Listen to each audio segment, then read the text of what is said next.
Prologue. The court must also consider the seriousness of the offense, and I think 40 years, the statutory minimum by my calculation, reflects that seriousness. You're now 24 years of age. Even with good time, you'll be into your 60s when and if you are released. Guided by the statute that says I must impose a sentence sufficient, and I think in this context, if a sentence of 40 years is not sufficient to comport with the statute, I'm not sure what is. So that's the sentence I intend to impose. That's precisely what he said. Those were his exact words. A federal district judge who, with the swing of his gavel, made it final on a cold March 2003 afternoon in Rochester, New York. All my dreams, desires, and hopes had been stamped out. 40 years in the Federal Bureau of Prisons for drug dealing, low-level drug dealing. I'm sure I'm not the only person who thought only killers and rapists received those types of sentences. That day, I found out I was wrong. I'm being led from the courtroom. I look back to see my mother crying. I read her lips. I love you, Chad. I taste the salt from the first teardrop running down my face. I feel the clamps of the cold metal handcuffs bite my skin. My mother disappears. I wonder to myself if that will be the last time I ever see her. Chapter 1. Things can be really deviant in this world. I am transported into a limbo realm, chained up from head to toe. I am forced to withstand being flung through the atmosphere with other redundant-looking creatures of all nationalities. We're prisoners now. Although we are human beings, we are no longer part of civilized society, no longer part of that equation. My destination is some concrete jungle, USP Big Sandy. I've heard many rumors about how foul and dangerous this place is. Many say that it is the worst prison in the Federal Bureau of Prisons. Beatings, stabbings, and death occur there on a regular basis. I guess the rumors I heard when I was younger, that federal prison is camp-fed, were wrong. Now that I know what I know, oh, how I wish they'd been true. The knock on the cell door did not wake me, but it scared me. Marks, pack up. You're leaving in half an hour. The inevitable is here. I am leaving this private prison holding center. I've been waiting for this moment for months. I'm heading to the real big house. I do not want to answer the correctional officer, so I keep my head on the pillow. Marks, you up? I got you, man. I got you. I'm up. I'll be back in 20 minutes. Be ready. I drag myself from beneath the thin gray-white sheets. The blanket must have fallen to the floor on the restless night. I kick the blanket to the side and wipe the crust from the corners of my eyes. The cold water I splash on my face wakes me. The light comes on, and the other residents of this cell, the mice, scuttle for cover. I stare into the mirror at the face that always looks back at me.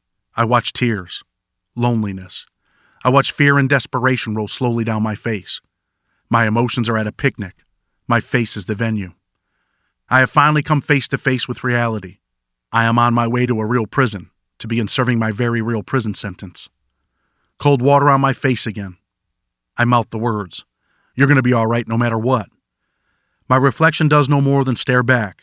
Before long, I am led out to the R&D department, like a package being trussed for shipping. The only difference is my packaging is not cardboard, rather shackles, handcuffs, and chains. After enduring some lengthy mental and physical torture in what is called the U.S. Marshals Transportation Service, I am taken from the private prison in Youngstown, Ohio, and thrown into a medieval place called USP Atlanta. The prison is located in the Atlanta, Georgia inner city. Many of the men I am now forced to coexist with in here seem to be creatures of violence, angry men who want to share their hatred with everyone they meet. I must go through this transportation process in order to get to my final destination, that far-off concrete jungle in the bluegrass state, Big Sandy. The real big house. Inez, Kentucky, here I come. I cannot wait for this trip to be over with, I think to myself. But perhaps I am safer here, I mumble softly. No one else can hear me. The feelings engulf me, and my desperate eyes scan the battle-scarred faces of the other men. So many thrive on creating misery for others, misery on a scale that would make purgatory jealous. My mind drifts again. I am wondering why they thrive on suffering, on wreaking it on others. I am among prisoners, bottled up violence ready to unleash on those around them. I find myself in a gauntlet of disgrace and terror. I am dazed. I am crammed into a 9x9 shithole. I am surrounded by 6 slabs of non-penetratable solid matter. USP Atlanta is a ghettoized concrete jungle where a normal person cannot distinguish guard from inmate, except by the clothing they wear. This Atlanta prison is the home of the infamous November 1987 Cuban riots. The riots resulted in a large part of the prison being burnt to the ground. Those acts of rebellion and rioting cost millions of taxpayer dollars. The riot lasted 11 days, during which time inmates took over 100 hostages. After the smoke cleared and the riot was extinguished, all the Cuban inmates were transported to Leavenworth Penitentiary in Kansas. Once in Kansas, the Cubans were locked in cells for 24 hours a day, 7 days a week. It was not Dorothy's kind of Kansas. This Kansas left many men wondering why they ever fled Fidel Castro's Cuba and his evil regime. No place like home no longer sounded so bad, but tapping shoes and a few words would not take away their newfound anguish. USP Atlanta now houses inmates in a general population section of the prison. Another portion of the prison is used as a transportation hub. This is where I am placed. This is where prisoners like me wait to be transported to misery and pain. They send us to that unflattering part of life by plane or bus. Atlanta, here I am. There's no Magic City strip club. There are no women shaking their asses. That's in the distance. Right now, right here is simple concrete, steel, and violence, I suppose, for the next 40 years, if I make it that long. The correctional officer leads me to my temporary cell. Another person is already inside. He looks more like a homeless man than a convict. I am forced to share this little area of misery with another dysfunctional man. I'm supposed to call this man my cellmate, or cellie. The two of us are crammed into this shithole. It smells like hell and is riddled with filth and graffiti.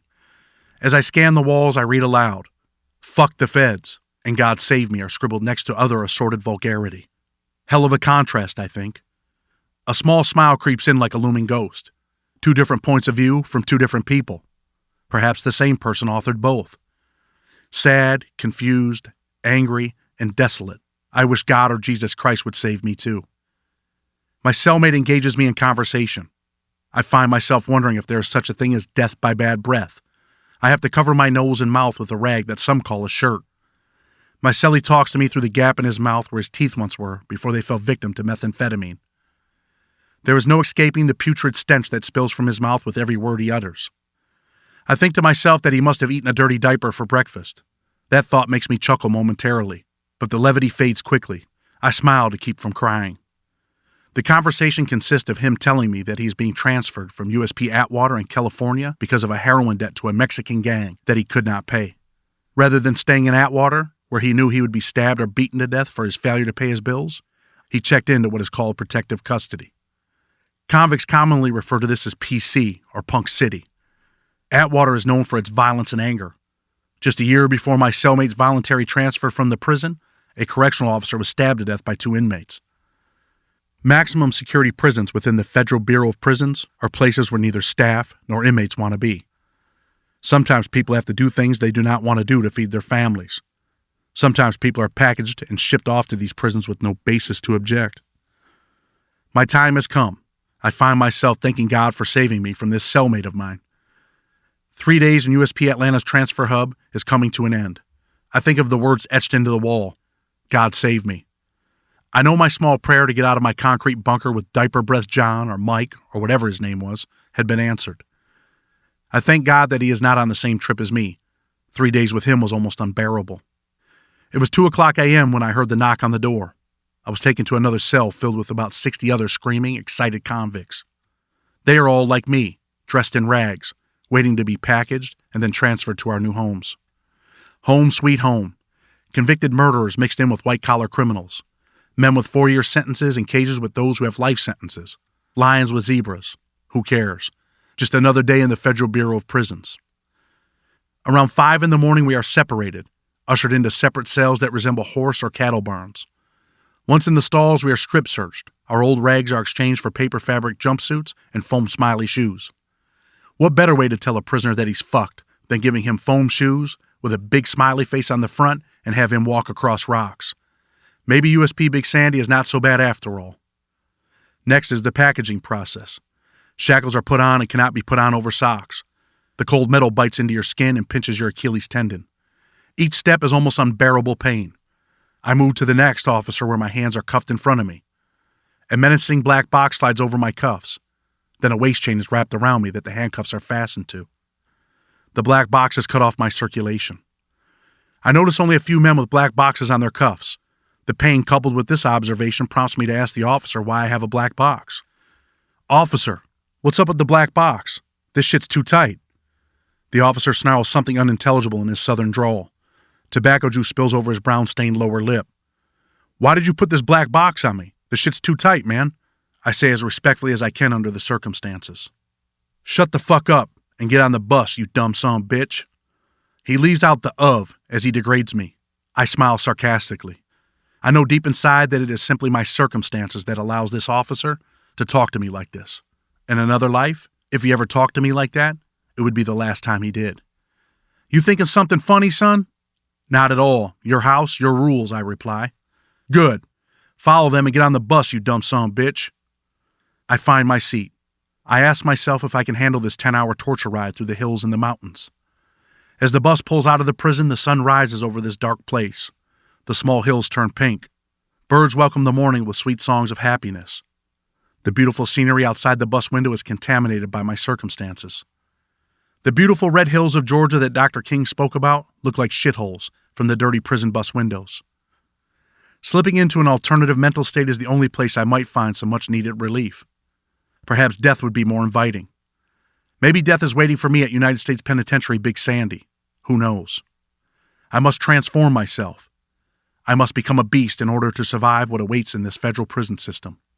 I am an alpha male, and I take this situation as a true challenge to the total mental breakdown. I imagine this whole thing will be a piece of cake. That thought is temporary. 2 hours into this trip, and I realize how truly wrong I am. Dragging myself from this non-physical realm into a realm that seems like anything is possible is not easy. My vision must be clear and not clouded by the non-truths that always seem to be bombarding the mind. Sitting in my seat, I begin to wonder how much pressure I can humanly take before it destroys the one thing that keeps my mind in check. Up ahead is the doom that everyone dreads, wishing that it were not part of their lives. Mexicans are yelling profanity in Spanish and broken English, another notch in the structure of my distorted mental being. My mental defenses kick in, and I find myself imagining butterflies, good times, fields of dreams. A naked woman before me, Monica Mayhem or some name like that. Porn star or not, for this brief moment, she is all mine, mine alone. My mind pulls her close to me, and as our lips get ready to meet, my forefinger on her chin, my thoughts are interrupted. Miss Mayhem disappears like a Chris Angel act. "Fuck," I scream inside. I wish I could have her back. "Hey, amigo, what's happening?" A toothless Mexican in his 50s stares at me with a broken grin. "I'm good, my man," I respond with anger in my voice, so he gets that I'm not really looking for conversation. I drag myself forward towards a destiny that no man should have to endure in 20 lifetimes, let alone one. For me, and the rest of us on this bus, we have no choice.